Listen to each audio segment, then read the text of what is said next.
has issued a severe thunderstorm warning for Webster County and West Central Georgia, southwestern Sumter County and West Central Georgia until 6 p.m. Eastern Daylight Yep. Time. 5:10 p.m. Eastern Daylight Time. Columbus has officially missed an alert because they've been off the air. I hate you guys. Moving northeast at 25 miles per hour. Hazard 60 miles per hour when gusts and penny-sized hail.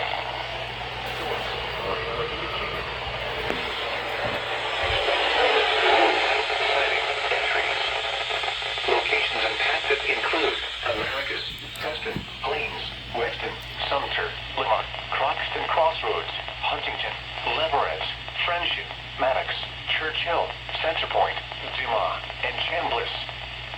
For your protection, move to an interior room on the lowest floor of the building.